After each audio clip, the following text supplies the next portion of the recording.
can I borrow your jacket? That classmate of mine, who's practically begging at my feet, is a notorious blonde bombshell in our class, or in simpler terms, she's quite a rebel. Why is she doing this to a normal, or even more plain than normal, person like me?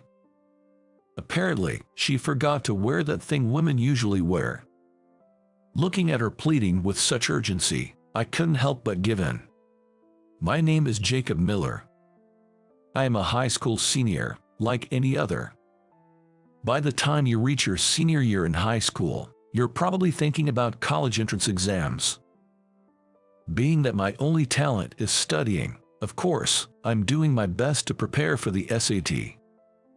When I go home, I study, and when I go to my tutoring sessions, I study. And of course, I study at school. But when the class assignment was shuffled in junior year, I ended up in the same class with an unexpected person to watch out for. Her name is Alyssa Parker. She is adored by everyone, the delinquent gal. It's worth repeating that she is a delinquent, otherwise known as a rebel. Her flamboyant blonde hair, long nails, and short skirts, and never tried to follow the school rules. And yet, she always manages to just barely avoid being held back, due to her attendance and grades remaining just good enough to pass each year. Moreover, since she participates enthusiastically only in school events, teachers are unable to suspend her from school even if they give her a warning. In actuality, she doesn't cause much trouble inside the school. But there are many rumors about Alyssa. She's undefeated in fights, or that she single-handedly took down a girls' gang, or that she's been involved with countless men. She's definitely the type I'd rather not associate with. Being a studious geek, I doubt Alyssa even knows I exist. Even though we're in the same class, we rarely talk. Her constant chatter during class is honestly stressful, but other than that, she doesn't interfere with me. I was not approached for conversation, and the semester ended just like that. Then time passed, and it was the middle of the second term. The second term is typically when school events like school travels are held, but third year we don't do anything that formal. However, our high school, and usually, has adopted a system of classroom duty rotation. It's a system where a boy and a girl pair are chosen by drawing lots, and they perform tasks like unlocking the classroom in the morning, airing it out, and erasing the blackboard. I usually arrive at school early, so the duties aren't a bother to me. But the problem is, I was paired with Alyssa. She probably won't come. After all, she's usually either sprinting into the classroom at the last minute or she's late. Moreover, it's raining outside. I would probably have to do all the tasks alone today. With that thought, I unlocked the classroom. I waited until the time the duty person should arrive, but as expected, she didn't show up. So, I unlocked the classroom alone, aired it out, and was erasing the blackboard when I could hear someone running hurriedly. Was it the classroom duty person from the next class who was late? As I was thinking that way. Eek, for real? You're already here, I'm sorry, I'm 10 minutes late. Unbelievably, Alyssa, the notorious latecomer, dashed into the classroom. Taken aback by her unexpected appearance, I dropped the eraser I was holding. Though she was 10 minutes late, it was still earlier than her usual arrival time. And now, she realized that she was late and apologizing to me. Wait, Alyssa.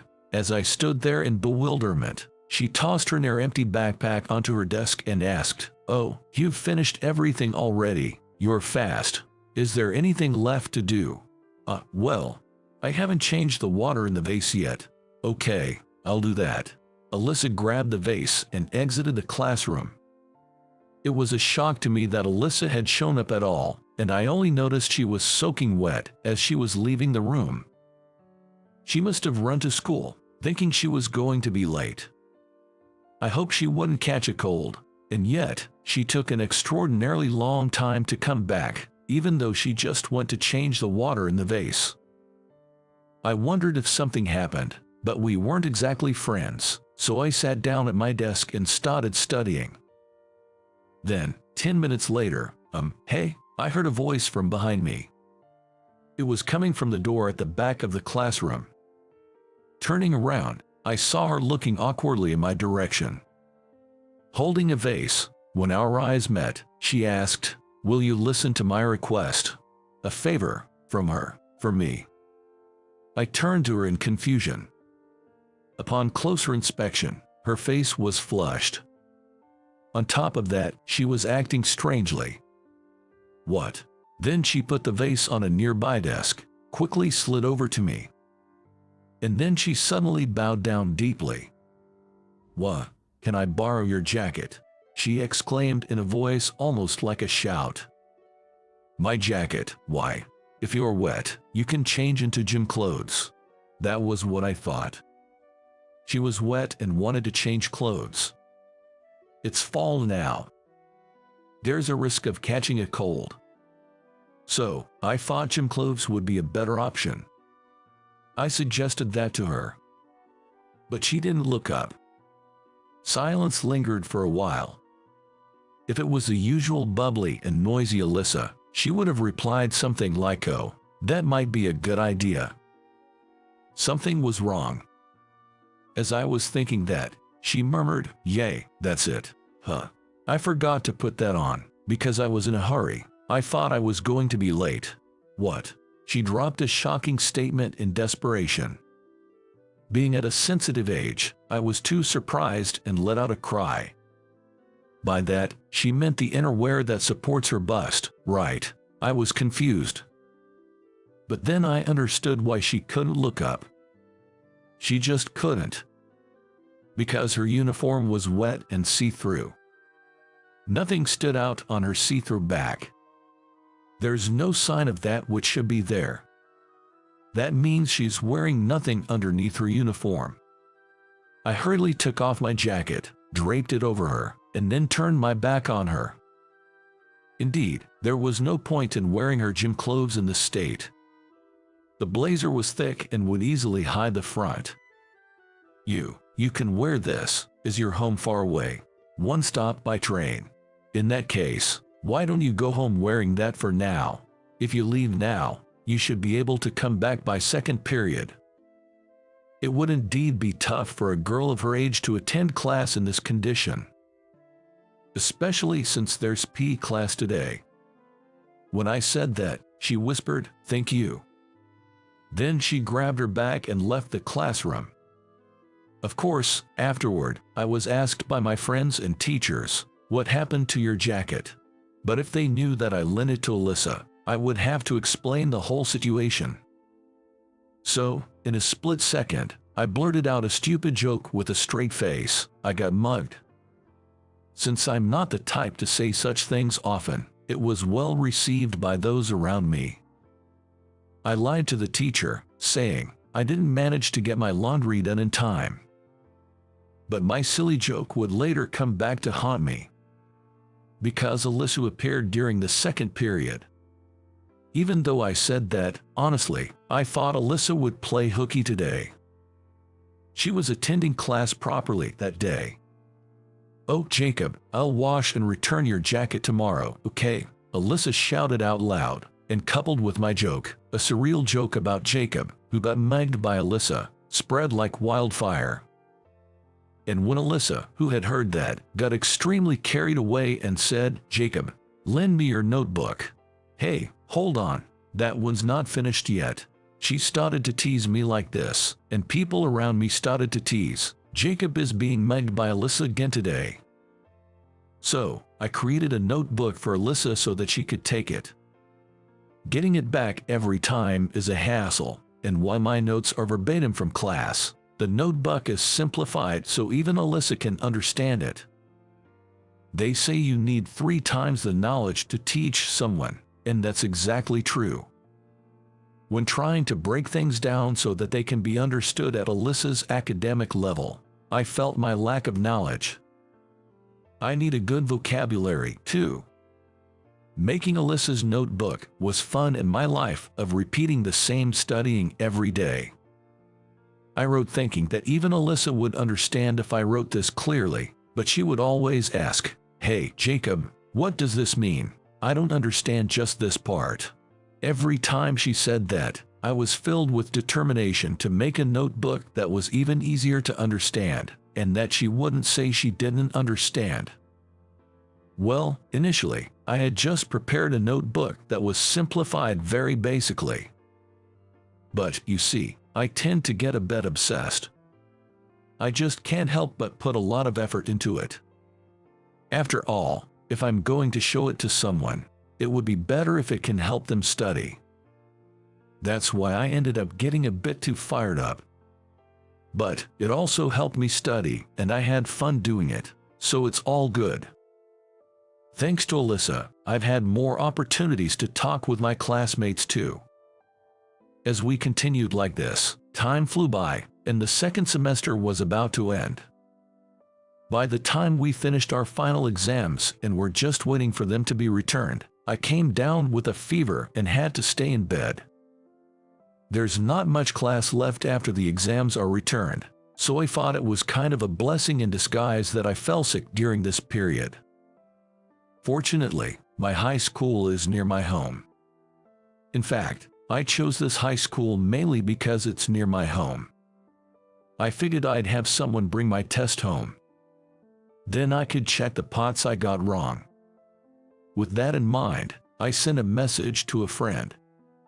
"Hey there, are you okay, Jacob?" Surprisingly, the one who came was Alyssa.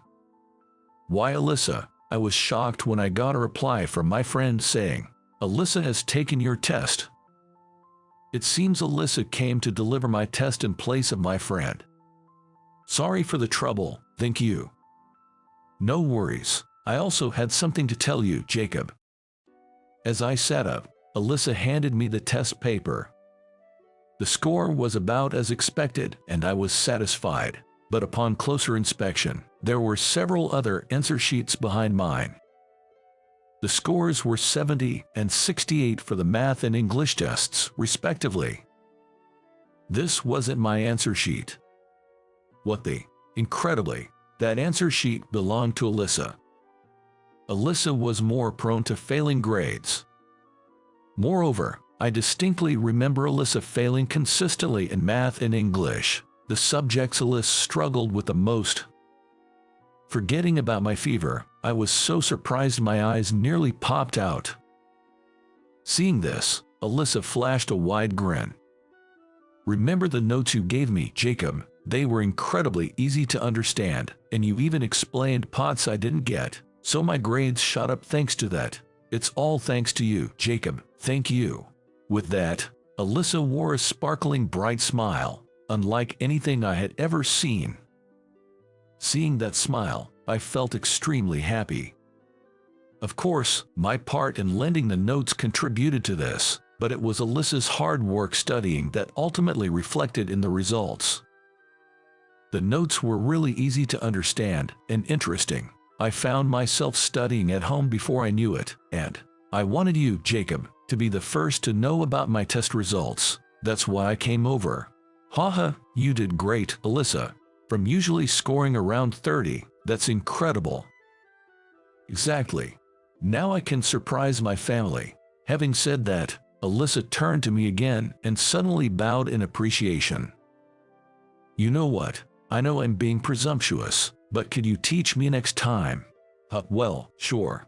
In my mind, I had already been teaching Alyssa when I was showing my notes. But for Alyssa, it seemed different, and being directly asked for help was pleasing. So, once I recovered and returned to school, I started supervising Alyssa's study after school. After all, I would only be studying if I went home anyway. Since I started teaching Alyssa, my own careless mistakes reduced, and my grades improved too. But what surprised me was that Alyssa was smart. Thinking back, besides math and English, Alyssa barely managed to pass the other subjects, avoiding failing grades to prevent being held back a year. In other words, if Alyssa actually studied, Alyssa could improve considerably. While it's not realistic to catch up several years' worth of studies in a few months. But after developing a habit of studying, perhaps during winter break at my house, Alyssa managed to score over 70 in math and English, over 80 in other subjects, and gained the ability to attend an average university. Oh, by the way, there was absolutely nothing fishy about our study sessions at my house. I'm a guy, after all. I had some expectations, but surprisingly, Alyssa's defense was tough.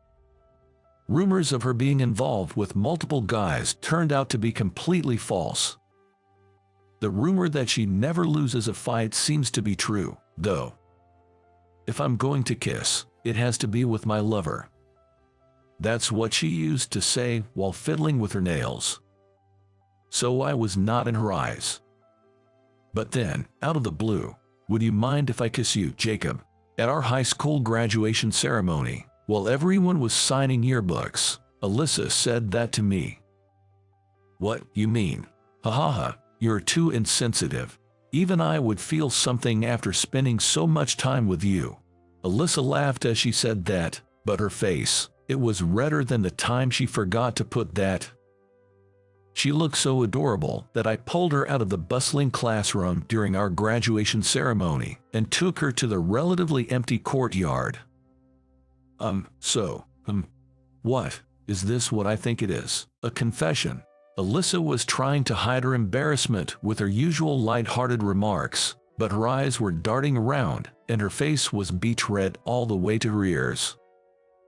She's not really one for serious talks.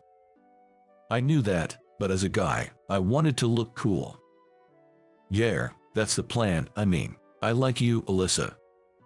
When I said that, Alyssa started to mumble. No, she was grinning and trying to hide it, and she made a weird face while saying, "I'm happy. This isn't a dream, is it?" with a shy smile. I gathered up all my courage and kissed her. It was my first kiss, and it's still fresh in my mind. Even now, 10 years later. Hey, what are you looking at? My high school yearbook.